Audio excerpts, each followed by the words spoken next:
पंडित धीरेन्द्र कृष्ण शास्त्री के महाराष्ट्र दौरे से बेचैन हुई कांग्रेस, दरबार न लगाने की दे डाली धमकी। बागेश्वर सरकार से जुड़ी बड़ी खबर है। बाबा बागेश्वर धाम के धीरेन्द्र शास्त्री के मुंबई दौरे से कांग्रेस परेशान है। महाराष्ट्र कांग्रेस अध्यक्ष के बयान से फजीहत, हर जगह हो रही थू-थू।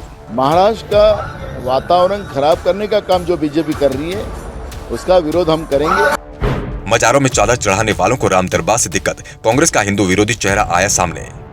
बागेश्वर धाम सरकार का ऐलान, महाराष्ट्र में लगेगा दिव्य दरबार, अगर कोई रोक सके तो रोक लो। श्री सीताराम। मुंबई वाले पागलो, करो बप्पू तुम तैयारी। मुंबई महाराष्ट्र 18-19 मार्च को आ रहे हैं मुगदरधार। महाराष्ट्र कांग्रेस ने क्यों किया दिव्य दरबार का विरोध? हिंदू विरोधी है कांग्रेस। इस समय देश में हिंदू विरोधी लोगों की संख्या लगातार बढ़ती जा रही है। उनका काम है केवल सनातन के सिपाहियों का विरोध करना, उन्हें बदनाम करना, उनके ऊपर तरह तरह के आरोप लगाना। कुछ ऐसा ही हो रहा है महाराष्ट्र में, जहां बागेश्वर धाम सरकार का दिव्य दरबार आयोजित होना है, लेकिन दरबार आयोजित होने से पहले ही कांग्रेस के अंदर बेचैनी पैदा हो गई। कांग्रेस के सनातनी विरोधी नेताओं का मन घबराने लगा है और वह कोशिश में जुट गए हैं कि किसी भी तरह से इस दिव्य दरबार का आयोजन न हो।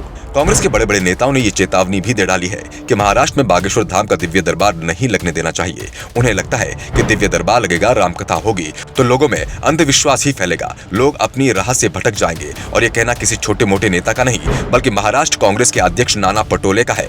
यह वही कांग्रेसी नेता है जो अक्सर बाजारों में जाकर जालीदार टोपी पहनकर चादर चढ़ाते नजर आते हैं, लेकिन इन्हें राम दरबार से तकलीफ है। इसके लिए बाकायदा इन्होंने महाराष्ट्र की शिंदे सरकार को पत्र लिखा। पत्र में लिखा गया, महाराष्ट्र के अंदर बागेश्वर सरकार का दिव्य दरबार लगने वाला है। ऐसे दिव्य दरबार के आयोजन को निरस्त किया जाए, क्योंकि इससे लोगों में अंधविश्वास की भावना बढ़ेगी।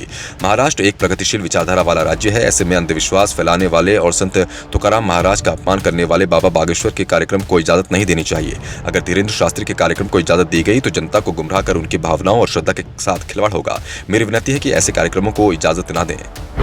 इसी पत्र के बाद महाराष्ट्र में राजनीतिक वाद विवाद शुरू हो गया, तो वहीं दूसरी तरफ बीजेपी नेता राम कदम ने कांग्रेस को मुंहतोड़ जवाब देते हुए कहा कि कांग्रेस को हिंदुओं संतों की और हिंदू धर्म की याद केवल चुनाव के समय ही आती है। चुनाव होने के बाद इनके लिए हिंदुत्व का कोई महत्व नहीं रहता। इसके साथ ही बीजेपी कांग्रेस को हिंदू विरोधी पार्टी भी कह रही है, और भाई कहीं भी क्यों ना, क्योंकि कांग्रेस का ये कोई इकलौता मामला नहीं है। इसके अलावा भी बहुत सारे ऐसे मुद्दे हैं जब कांग्रेस ने हिंदुत्व के विरोध में काम किए। कांग्रेस के पूर्व अध्यक्ष राहुल गांधी ने तो एक बार ये तक कह दिया था कि हिंदू मंदिरों में लोग केवल लड़कियां छेड़ने जाते हैं। तो वहीं 3 तलाक पर सुप्रीम कोर्ट में सुनवाई के दौरान कपिल सिब्बल ने इसकी तुलना भगवान राम से की। यह तय है कि कपिल सिब्बल ने ये बात अनजाने में नहीं, बल्कि बहुत सोच समझकर कही। उनकी नीयत भगवान राम का मजाक उड़ाने की है। कोर्ट में ये दलील देकर कांग्रेस ने मुसलमानों को खुश करने की कोशिश की।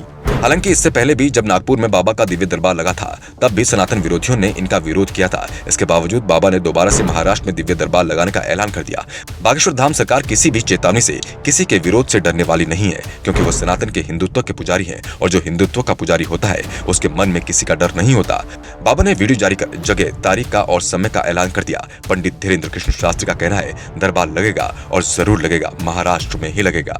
लेकिन आपको क्या लगता है, क्या कांग्रेस इस तरह से हिंदुत्व का विरोध करके देश में या किसी भी प्रदेश में सरकार बना सकती है?